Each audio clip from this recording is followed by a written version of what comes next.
Hello everyone. ಮುಖ್ಯ ಪ್ರಶ್ನೆ 5 ಗಮನಿಸಿ, ಕೆಳಗಿನ ಪ್ರಶ್ನೆಗಳಿಗೆ ಉತ್ತರಿಸಿ. ಇದು 4 ಅಂಕಗಳ ಪ್ರಶ್ನೆಯಾಗಿದೆ.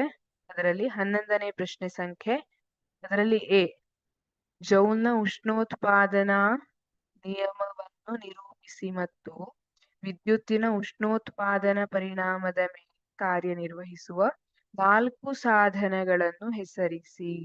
ಜೌಲ್ನ ಉಷ್ಣೋತ್ಪಾದನಾ ನಿಯಮ. ಜೌಲ್ನ ಉಷ್ಣೋತ್ಪಾದನಾ ನಿಯಮ. ಈಗ ರೋಧಕದಲ್ಲಿ ಉತ್ಪತ್ತಿಯಾಗುವ ಉಷ್ಣವು ವಿದ್ಯುತ್ ಪ್ರವಹಿಸ್ತಾ ಇದೆ. ಆಗ ರೋಧಕದಲ್ಲಿ ಉತ್ಪತ್ತಿಯಾಗುವಂತಹ ಉಷ್ಣವು ವಾಹಕದಲ್ಲಿ ಪ್ರವಹಿಸುತ್ತಿರುವ ವಿದ್ಯುತ್ ಪ್ರವಾಹದ ವರ್ಗಕ್ಕೆ, ವಾಹಕದ ರೋಧಕ್ಕೆ ಮತ್ತು ವಿದ್ಯುತ್ ಪ್ರವಾಹದ ಕಾಲಕ್ಕೆ ನೇರ ಅನುಪಾತದಲ್ಲಿರುತ್ತದೆ.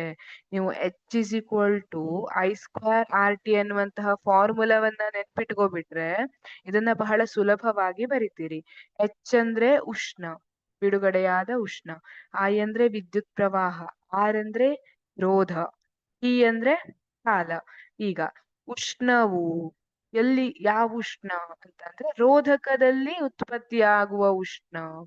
I² ವಿದ್ಯುತ್ ಪ್ರವಾಹದ ವರ್ಗಕ್ಕೆ, R ಅಂದ್ರೆ ವಾಹಕದ ರೋಧಕ್ಕೆ, T ಅಂದ್ರೆ ವಿದ್ಯುತ್ ಪ್ರವಾಹ ಎಷ್ಟು ಸಮಯದವರೆಗೆ ಹರಿತು, ವಿದ್ಯುತ್ ಪ್ರವಾಹದ ಕಾಲಕ್ಕೆ ನೇರ ಅನುಪಾತದಲ್ಲಿ ಇರುತ್ತದೆ. ಇದು ಜೌಲ್ನ ಉಷ್ಣೋತ್ಪಾದನಾ ನಿಯಮ. ಅಂದ್ರೆ ಈಗ ವಿದ್ಯುತ್ ಪ್ರವಾಹದ ವರ್ಗಕ್ಕೆ ನೇರ ಅನುಪಾತದಲ್ಲಿರುತ್ತದೆ. ವಾಹಕದ ರೋಧ ಅಂದ್ರೆ ರೋಧ ಜಾಸ್ತಿ ಆದಷ್ಟು, ವಾಹಕ ಅದನ್ನ ವಿರೋಧಿಸಿದಷ್ಟು ಉಷ್ಣ ಜಾಸ್ತಿ, ವಾಹಕ ವಿದ್ಯುತ್ ಪ್ರವಾಹವನ್ನ ವಿರೋಧಿಸಿದಷ್ಟು ಉಷ್ಣ ಜಾಸ್ತಿ ಉತ್ಪತ್ತಿ ಆಗ್ತದೆ. ರೋಧ ಜಾಸ್ತಿ ಆದಷ್ಟು ಉಷ್ಣ ಜಾಸ್ತಿ ಉತ್ಪತ್ತಿ ಆಗುತ್ತೆ. ವಿದ್ಯುತ್ ಪ್ರವಾಹ ಜಾಸ್ತಿ ಸಮಯದವರೆಗೆ ಹರಿದ್ರೆ ಅವಾಗ ಉಷ್ಣ ಜಾಸ್ತಿ ಉತ್ಪತ್ತಿ ಆಗುತ್ತೆ. ನೀವು ನೋಡಿರ್ಬೋದು, ಕೆಲವೊಂದು ಮಷಿನ್ಸ್ ಅನ್ನ ಜಾಸ್ತಿ ಹೊತ್ತಂಕ ನಾವು ಬಳಕೆ ಮಾಡ್ತಾ ಇದ್ರೆ ಅದು ಬಿಸಿ ಆಗ್ತದೆ. ವಿದ್ಯುತ್ ಪ್ರವಾಹದ ಕಾಲ ಅಥವಾ ಜಾಸ್ತಿ ಹೊತ್ತು, ಜಾಸ್ತಿ ಕಾಲದವರೆಗೆ ಉಪಯೋಗಿಸಿದ್ರೆ ಉಷ್ಣ ಜಾಸ್ತಿ ಬಿಡುಗಡೆಯಾಗತ್ತೆ. ಹಾಗಾಗಿ ವಿದ್ಯುತ್ ಪ್ರವಾಹದ ಕಾಲಕ್ಕೆ ನೇರ ಅನುಪಾತದಲ್ಲಿರುತ್ತದೆ.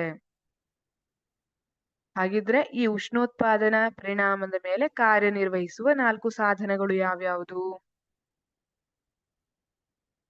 ಈ ಪರಿಣಾಮವನ್ನು ಆಧರಿಸಿ ಕಾರ್ಯನಿರ್ವಹಿಸುವ ಸಾಧನಗಳು. ಇಸ್ತ್ರಿ ಪೆಟ್ಟಿಗೆ ಅಲ್ವಾ, ಇಸ್ತ್ರಿ ಪೆಟ್ಟಿಗೆ ಬಿಸಿ ಆದ್ರೆ ಮಾತ್ರ ವರ್ಕ್ ಆಗ್ತದೆ. ಗೀಸರ್, ನೀರನ್ನ ಬಿಸಿ ಮಾಡ್ಬೇಕಲ್ವಾ, ಗೀಸರ್. ಓವೆನ್, ಹಾಗೆ ಟೋಸ್ಟರ್. ಇವೆಲ್ಲ ಈ ಉಷ್ಣೋತ್ಪಾದನಾ ನಿಯಮವನ್ನ ಕಾರ್ಯನಿರ್ವಹಿಸುವಂತಹ ಸಾಧನಗಳಾಗಿವೆ. ಥ್ಯಾಂಕ್